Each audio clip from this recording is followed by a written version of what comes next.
Who doesn't love a fully loaded baked potato? You know, with butter and cheese and sour cream, bits of bacon and some chives. Oh, that's so good as a side dish, right? Or even as a meal. Hi, I'm Jill from thislittle.gal.com. Today on In the Kitchen with Jill, I'm going to be showing you how to make the very best and yummiest fully loaded baked potato soup right in the pressure cooker. So I've already preheat my Instant Pot. I hit saute. I let it heat up fully. I'm now going to add some bacon. We've got about 8 slices of bacon. So we're going to put that right in. All right. I love that sound. All right, so we're going to let that cook and get crispy. So it will stick a little bit. That's okay, just let it stay. Once that starts to render, the bacon will loosen. All right, so I'm going to hand the potatoes off to Ed to peel and start chopping. Where are you, Ed? Oh, you over there? Where'd you go? Oh, okay. So I'm going to start dicing the, what are these? What am I dicing? Shallots. Shallots. Gosh, I'm blanking off. I'm going to start dicing the shallots. You can use onion if you like. I like to use shallots in this recipe because they're a little bit sweeter than onions. So, all right, we will come back to you in a few minutes once the bacon is cooked, so you can watch us dice and chop. So I finished mincing the garlic, and now I'm going to help Ed chop some potatoes. You got any peeled and ready for me to chop, Ed? Oh, perfect. Thank you. So you only need to chop them into big chunks. Don't worry about dicing them. You know, once we use the immersion blender, they're going to be very small anyway. If there's any bad spots like this on your potato, just cut them out and put them aside.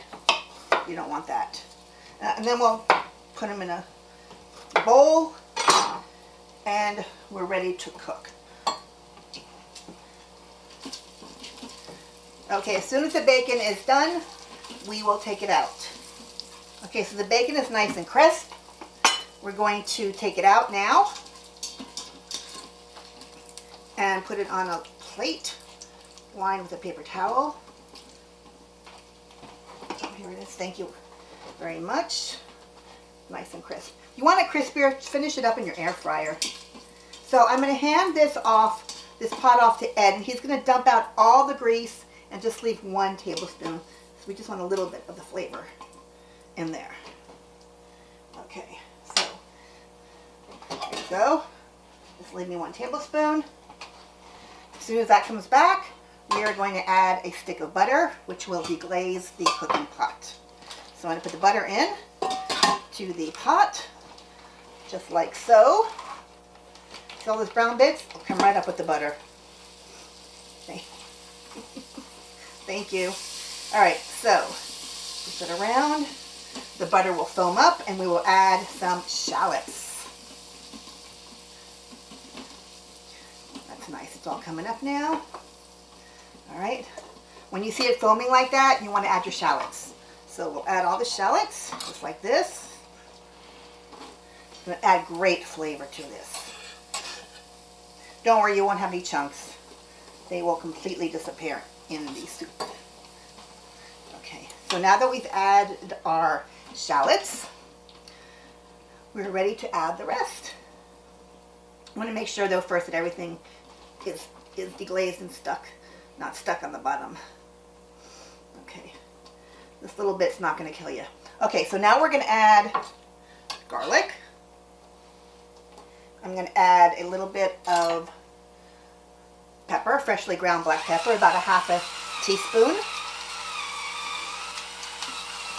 You can add more if you like. We like a lot of black pepper on our potatoes, so. Okay, and then I'm going to add about 2 teaspoons of sea salt. So there's 1, and there's 2. And then I'm going to add about 1.5 teaspoons of some fresh chili paste. I use sambal oelek because it gives a very nice flavor. It's a nice pure chili taste. It's not going to make your soup hot. You can leave it out if you want. You really want to taste it. It kind of just ups the flavor. So about 1.5 teaspoons. Just like that. That's it. Okay. All right. So we've got all the potatoes that are already chunked up. And we're going to add the potatoes and the rest. Ed, you want to dump the potatoes in for me, please?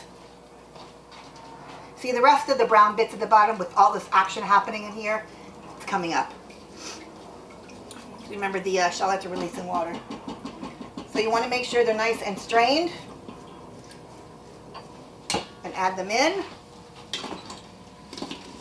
Perfect. And now we're going to add 4 cups of chicken broth. So this is 2. And remember, I've used, for this, I mixed up better than bouillon. So it didn't all mix in, but it's fine. It'll mix in as we go.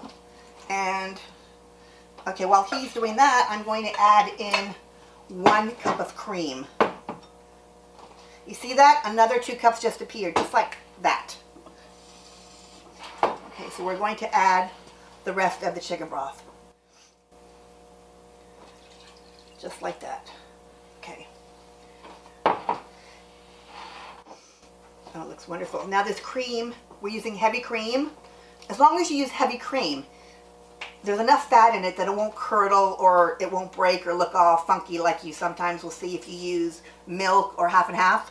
So if you want to use milk or half and half in this recipe, you're going to need to add it in after pressure is released. So remember, heavy cream can go in the pressure cooker, no problem. All right, so now we're going to put the lid on. I'm going to lock the lid in place. You'll hear a little ding, ding, ding. Turn it. You're going to push the pressure valve away from you so that it's sealed. You'll notice the float valve is down. We're going to hit cancel, and then I'm going to hit the pressure cook or the manual button, and I'm going to change the time to 5 minutes. Okay, we're back. We've let the soup cook under pressure for 5 minutes. After it beeped, we're going to let it naturally release. You can let it release up to about 20 minutes if you like, and then release the pressure valve. If you want it sooner than that, like after 10 minutes, just slowly do an intermittent pressure valve release like this, and then let it go. So we're going to let it go and let the rest of the pressure out, which is pretty much out already. So we're going to wait for the float valve to go down. The float valve has now dropped, so it's safe to open the pot. You don't want to open the pot if this little float valve is still up. So slowly open the pot with the lid away from you. And let me put this over here. So now we're going to take a spoon, we're going to mix it up a little bit. Let's get it mixed up.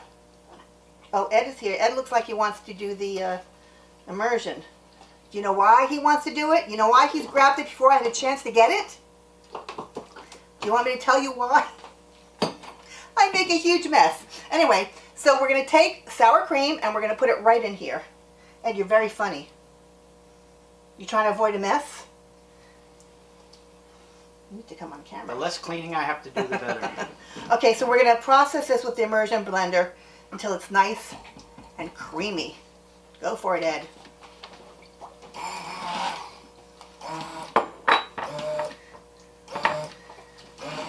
As he's doing that, I'm going to chop up some chives. How you doing over there, Ed? I'm blending. All right, you almost done? I believe so. All right, so now that Ed's done that, I've cut the chives and I'll put them into the little bowl here. And we're ready to serve up the soup. Use a ladle. So you can see how thick the soup is. It does not need any kind of flour or starch to make it thick. It's perfectly thick, just like that. So I'll serve some up. This looks great. Wow. Yummy. A little bit more. It's so hot. Okay. I'm going to add some cheese.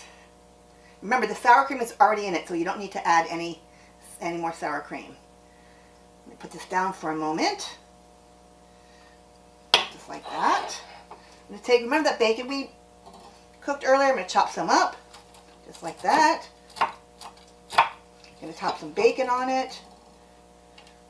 Just like that. It looks wonderful.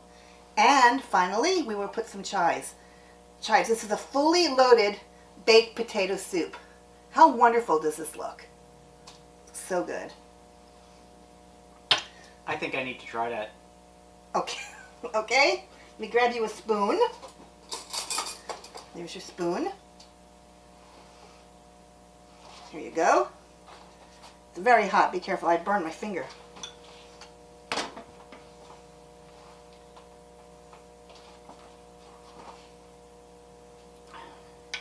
That looks wonderful.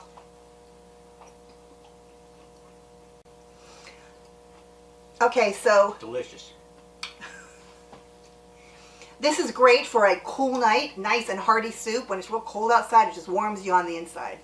So while Ed is eating, let us know what you think about this video in the comment section below, and make sure to hit the subscribe button so you don't miss out on more videos like this one. As always, you will find lots of useful tips and information about the recipe, along with lots of photos of the recipe right on my blog, thisoldgal.com. There's always a printable recipe card with easy to follow step-by-step directions at the end of every post. I also will always include a list of all the kitchen gadgets that I use in the recipe with links right before the recipe card, so make sure to look for that. Make sure you follow me on Facebook at This Old Gal, where I post more photos and videos, fun stuff, and sometimes I post deals of great products. Check me out on Instagram as well at This Old Gal Cooks. Thank you so much for joining me on In the Kitchen with Jill. Bye. I'll see you next time. Hey everybody, Ed here. Be sure to follow us on social media and we'll see you in the next video.